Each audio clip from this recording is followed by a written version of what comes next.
The notice board outside Dry Creek's general store looked like it was falling apart, its wood splintered and paint peeling in strips. The autumn wind of 1884 rattled the papers nailed to it, making them flap like dying birds. Abel Hart stood there with his hands shoved deep in his coat pockets, staring at the one paper he hated most, his own. The words were his handwriting, words he had read 100 times by now. Mail order bride needed for remote ranch. Widower, one dependent, passage paid, Christian household. Serious inquiries only. 6 months ago, he had nailed that paper with hope in his heart. But the months had passed, and hope had turned into silence.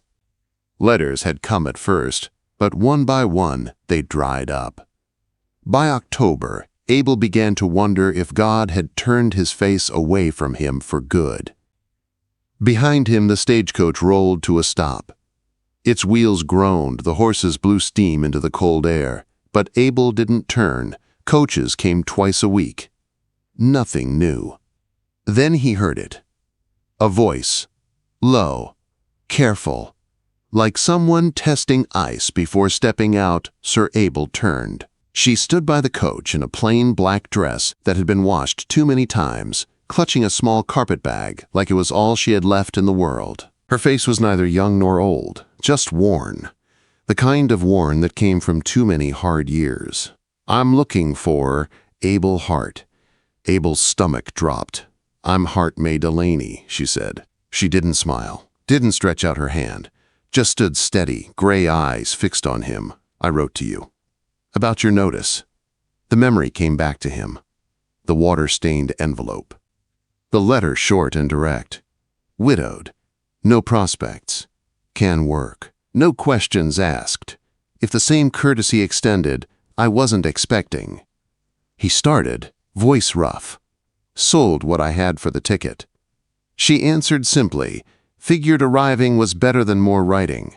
Her eyes didn't waver. She was watching him, weighing him, like a gambler measuring his hand before laying down the first card. The driver dropped a trunk nearby. May shook her head.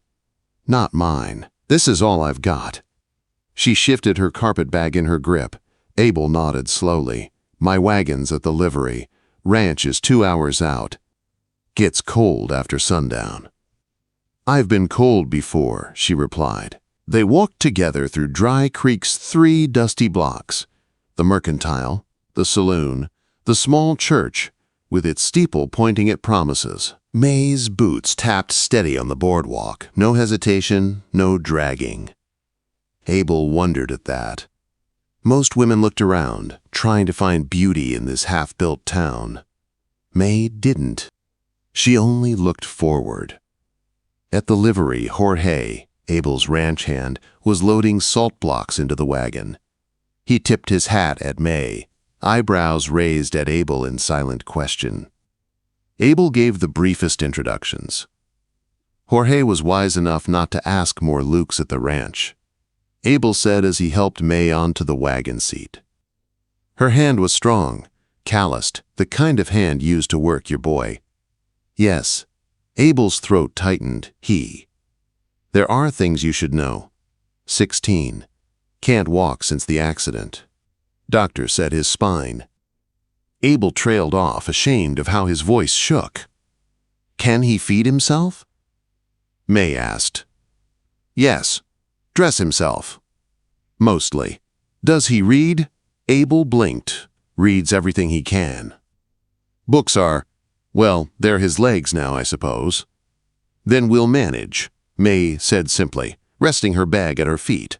The wagon wheels groaned as they rolled out of town. Abel wanted to speak, to fill the silence with promises, but May seemed to prefer the sound of hoofbeats and creaking wheels. So he kept quiet. As the sun lowered, May finally asked, Your wife. How long? 3 years, Abel said. Fever took her. Mine, May said, her hands tightening on the carpetbag. Railroad accident. 18 months ago. Left me with nothing. Some griefs were too big for sorry. Abel just nodded. By the time they reached the ranch, the sky was painted in fire and ash. The house stood solid, built to last, smoke curling from its chimney. On the porch, a boy sat with a book in his lap. His face carried Abel's jawline, but his mother's softer eyes, Luke. Abel called as he stopped the wagon. "This is Mrs. Delaney." Luke's eyes lifted, guarded, wary. Mama May stepped down without waiting for help. She looked not at his chair, but straight at him. "May I sit?" she asked, nodding to the space beside him. Luke shrugged, eyes suspicious. Still, he let her. May sat, smoothing her dress. "Scott Cooper," she said, glancing at his book. Luke looked surprised. "You've read it. On the way from Nebraska. Slower than living it, but it passes the time. Though he does go on a bit about noble savages. Real Indians I met were just folks trying to get by."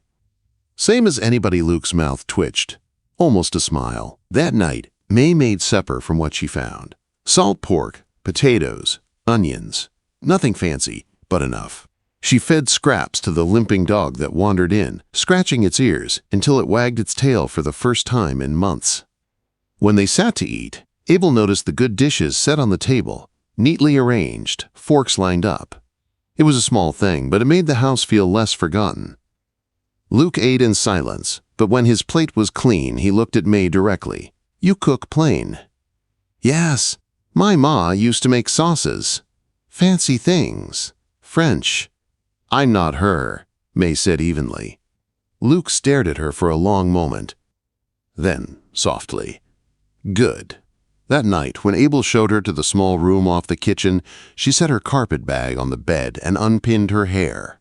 "I buried expectations with my husband," she said quietly. "We'll see what grows in their place." Alone in the dark, with the wind whispering across the prairie, May laid a photograph of her late husband and daughter in the dresser drawer. For the first time in a long while, she let herself breathe in a house that had other voices inside it. And as snow began to fall outside, covering the ranch in white silence, May Delaney, widow, stranger, survivor, closed her eyes knowing tomorrow would bring work, challenge, and perhaps, if she dared to believe, the beginning of a new kind of family. The first snow came early that year, dusting the Hart Ranch like powdered sugar on a baker's board. May stood at the kitchen window with a mug of coffee warming her hands, watching Abel swing his axe to break the ice on the troughs. His movements were steady, efficient, the kind of rhythm a man learned when he had no one else to lean on. Behind her, the squeak of chair wheels broke the morning silence. "Snow's early," Luke said, rolling closer to the stove. "Won't be the last surprise this winter." May poured him a cup without asking. 2 sugars, no milk. She had learned his ways by watching, not prying. Luke wrapped his thin hands around the cup. "Pa's been out there an hour already. He works harder when he's thinking too much." May glanced at Abel through the window, then back at the boy. She didn't answer. She didn't have to. In 3 weeks, she had come to understand how both of them worked. Abel's way was checking every fence post twice when he worried. Luke's way was reading the same page over again when pain made him restless, though he'd never admit to it. "Does he ever talk about her?" Luke asked suddenly. His voice was quiet, but sharp with weight. My mother May turned, careful not to let surprise show. "No." "Good," Luke said, eyes fixed on the dark swirl of his coffee. "Neither do I." Before May could answer, the door banged open. Abel came in with a gust of icy air, shaking snow from his coat. Ice clung to his beard, making him look older than his years. He stomped his boots on the mat she had laid there. A small change, but one he'd accepted without protest. Chicken coop roof sagging, he said gruffly, "Snow'll break it if I don't brace it." "I'll help," Luke said quickly. Abel stiffened, snow slick. "Your chair." "I said I'll help," Luke cut in, his voice sharp with pride. Abel looked ready to argue, but May stepped in before the fight could bloom. "Luke knows where you keep the good lumber. Best let him choose the pieces while you fetch the tools." Both men turned to look at her, then at each other. Finally, Abel gave a short nod. "Right. We'll do that." Quote, By noon, the 3 of them stood together outside, cider warming their hands, looking at the newly braced coop. Snowflakes floated steady from the gray sky, softening the world. Abel had done the hammering, Luke had chosen the boards, and May had been there with steady words and hot drink. It wasn't much, but it was something. That night, over supper, Luke laughed. Really laughed. Abel had been telling how Jorge's nephew tried to ride an unbroken colt. He landed straight in the water trough. Abel said, and Luke's laughter broke like thunder on a summer night, sudden and alive. His cheeks flushed red afterward, embarrassed. "Sorry," he muttered. "Nothing to be sorry for." Abel said softly, his eyes warm. May said nothing, but inside she felt something loosen, as if a knot had finally been worked free. The next Sunday, May pinned her hair and put on her best dress. It was still black, still plain, but pressed and clean. When Abel knocked on her door, his voice was uncertain about church. He said, "People will wonder." "What do we tell them?" "The truth," May answered, meeting his eyes, "that I'm keeping house. The rest is no one's business, yet." Quote. The wagon ride into town was quiet, Luke sitting between them with his chair folded in the back. She helped him just enough, lifting wheels over bumps, steadying his hands when they slipped. He let her, and that felt like its own victory. The church sat white against the brown land, its bell ringing clear. When they entered, heads turned. Folks stared at the widower Hart, his crippled son, and the stranger woman.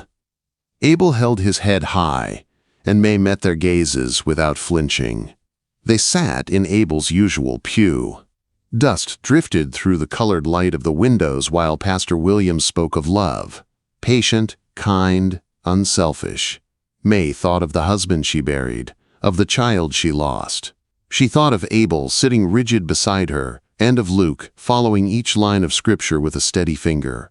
After the service, the women of Dry Creek descended with polite questions. Where had she come from? What were her plans? Would she join the quilting circle on Thursdays? May answered just enough, her voice calm, her face unreadable. On the way out, her boots slipped on the ice. She stumbled, nearly fell, but Abel's arms caught her quick, strong, steady. For one breath, they stood too close, her face tilted up toward his brown eyes catching the winter sun. "Steady?" he asked softly. "Yes," she whispered, though her heart was still racing. That evening, Luke rolled onto the porch with his book, but didn't open it. May joined him, pulling her shawl close. They sat in silence until Luke said, almost reluctantly, "Ma used to play piano. Chopin. Beethoven. This house hasn't heard a note since she died." May looked through the window at the sheet-draped piano in the parlor. "Houses can learn to sing again," she said. "Takes time." Later that night, when Luke's groans of pain carried through the walls, May heated willow bark tea and knocked softly at his door. "Didn't ask for it," he muttered. "Didn't say you did," she replied, leaving the steaming mug by the threshold. Minutes later, she heard the creak of his chair, then the soft sound of him settling back down. From her room, she looked out at the falling snow, erasing the day's tracks, making the land clean and new again.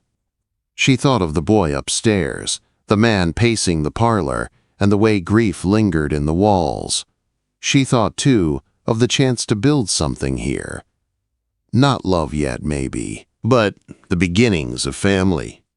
Wait, before we move on, what do you think about the story so far? Drop your thoughts in the comments. I'm really curious to know.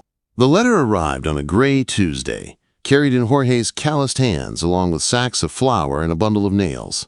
Abel slid it open at the table, his steady rancher's hands trembling for once. May saw his face change as he read, and her heart tightened before he even spoke counties reviewing our homestead rights. Abel said, laying the paper flat on the table like it might explode. "We've got until December 15th to prove family continuity or risk forfeiture." Luke's chair squeaked as he rolled forward. "We've worked this land 8 years. How can they take it?" "Because a widower and a dependent don't count as a household," Abel said flatly. The words cut sharper than winter wind. May read the notice herself. "Legal words," cold as iron. The law wanted proof. Proof that their family was complete. Proof written on paper, signed in ink. Luke looked from Abel to May, his young face pale but his jaw hard. Then tell them. She's here now. She's family. May's hands curled around her apron. I'm hired help, Luke. That's not what they mean. Quote. Silence filled the kitchen until even the crackle of the stove seemed too loud. Finally, Abel pushed back his chair. I won't trap you, May. Won't use land as a snare. May studied him. This man built from grit and silence. Then she said steady, nobody's trapping anyone. The boy needs this land. You need it. And I need somewhere not to be a ghost. If marriage on paper makes it so, then it's practical. And I understand practical. So 3 days later, in the cold light of a county courthouse, Judge Morrison asked the questions. Abel answered with a rough voice, May with steady ones. Luke sat stiff in his chair, his jaw clenched like he was swallowing fire. The ceremony was short, the vows simple. There was no kiss, no laughter, only the scratch of pens and the thud of the judge's seal. On the wagon ride home, Luke turned his face away, staring at the horizon. Abel kept the reins loose, his silence heavy. May sat between them, the paper folded in her lap, the word wife burning like a brand. That night she found a photograph tucked behind the flower bin. Sarah Hart, smiling, baby Luke in her arms. The glass cracked, the frame worn, but her joy clear as sunlight. May cleaned it and set it on the mantel, where the lamplight would catch it. When Luke rolled in for supper, his eyes went to the picture first. He froze. Then, after a long silence, he said softly, she hated that picture, said it made her nose look crooked. Abel's knife stilled halfway through a loaf of bread. May answered calm, better a crooked nose with stories than a perfect one, without Luke's eyes flicked to hers. Startled. Then he gave the smallest of nods and turned back to his meal. The photograph stayed where it was. For a while, life found rhythm again. May baked bread that rose soft instead of flat. She mended Abel's shirts without being asked. She oiled the wheels of Luke's chair so it rolled smoother. Small changes, quiet as snowfall. Changes that began to make the house feel like home. But trouble has a way of finding new families. It came in the form of Silas Vane, riding in with a coat too fine for honest work and a smile sharp as broken glass. He tipped his hat at May like mocking her. So you're the mail-order bride. He drawled, I'm Mrs. Hart. May answered coolly. Vane's eyes slid past her to Luke. Word is, the boy's not really Abel's blood. No birth record, no proof. His grin widened. Land rights pass through blood, don't they? Abel stepped from the barn, pitchfork in hand, eyes like storm clouds. Get off my land. Vane only laughed, pulling a folded paper from his pocket. Already been to the records office. Looks like you've got yourself a problem. When he rode off, his laughter trailing like smoke, the ranch felt smaller. Inside, Luke's face was pale paw. His voice was a whisper. Is it true? Abel sat heavy at the table. You were 3 weeks old. I found you in a wagon storm-buried on Rattlesnake Ridge. Your ma, Sarah, took one look and said God answered sideways. We claimed you, Luke, raised you as ours. That's the only truth that matters. Luke turned his chair away, hands trembling on the wheels. But to them, to the law. May touched his shoulder. Then we fight with what we've got.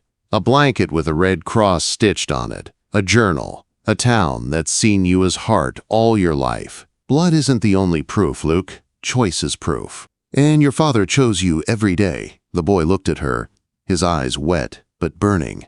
You'd fight for me. May's answer came without hesitation. You're mine. Whether by birth or not. That makes you worth every fight. Quote, the courthouse filled with neighbors when the hearing came. Vane's lawyer spoke smooth, spinning tales of fraud and stolen land. Abel stood with shaking hands but steady voice, laying out records, the journal, the baptism, the blanket. Then Luke wheeled himself forward. His voice cracked, but it carried through the room. I may not be Abel Hart's blood, But I am his son. He chose me. My mother, Sarah, loved me. May loves me now. Family isn't always born. Sometimes it's built. And we built ours, strong silence. Then the gavel fell. Judge Morrison's voice rang firm. Challenge dismissed. Luke Hart is the rightful heir. The courtroom erupted. Some cheered, some muttered. Silas Vane's face went red with fury. But it was done. The land was theirs. That night, the three of them ate stew and fresh bread in their battered kitchen. Abel raised his cup to holding the line. Luke added, "To family." May lifted hers last to home. The clink of cups was louder than gunfire, steadier than storm. And in that moment, May knew she hadn't just answered a notice on a board. She had found exactly what she needed: a husband, a son, a place where love could take root again. And this time, it would not be taken.